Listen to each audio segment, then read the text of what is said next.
How to fix your navigation controls not working on Samsung. Hey guys, welcome back to the channel. In today's tutorial, I'm going to show you how you can fix your navigation controls not working on your Samsung device.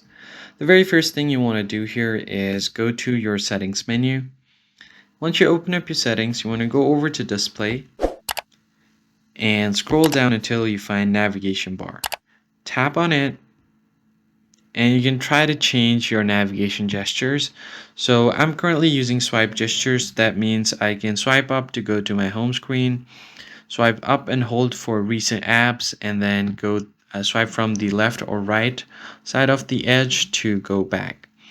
Now you can change it back to the typical buttons, or if you want, you can also go to more options and then change it from there.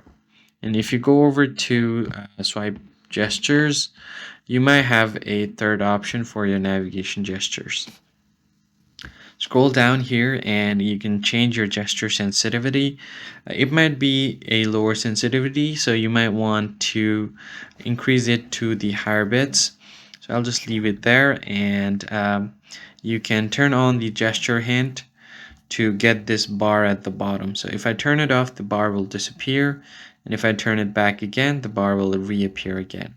The other thing that you can do is turn off the transparent navigation bar. So what you can do is, let me just quickly change it back to the original original buttons first. So I'll go here and change it to buttons. Then I can just go back here and go to developers option at the bottom. And from developers option, you want to find the transparent navigation bar. As you can see here, I've searched for transparent navigation bar on the developers option, and it's going to take me directly here. So I can just click on it and turn it on. Turn on the transparent navigation bar. So everything at the bottom is now transparent. Now you can do the same thing for the other one as well. And once that is done, there is one other option you can do. So if your navigation bar is not working, you can just go back with the buttons at the top and then go over to accessibility. And from your accessibility settings, you want to go to interaction and dexterity and turn on the assistant menu. Now here on the assistant menu, you can find all of these three buttons. So if I tap on home, it will take me to the home screen. If I go back, it will take me to the back screen. And if I tap on the recent, it will take me to the recent apps. This is the alternative that you can use as well.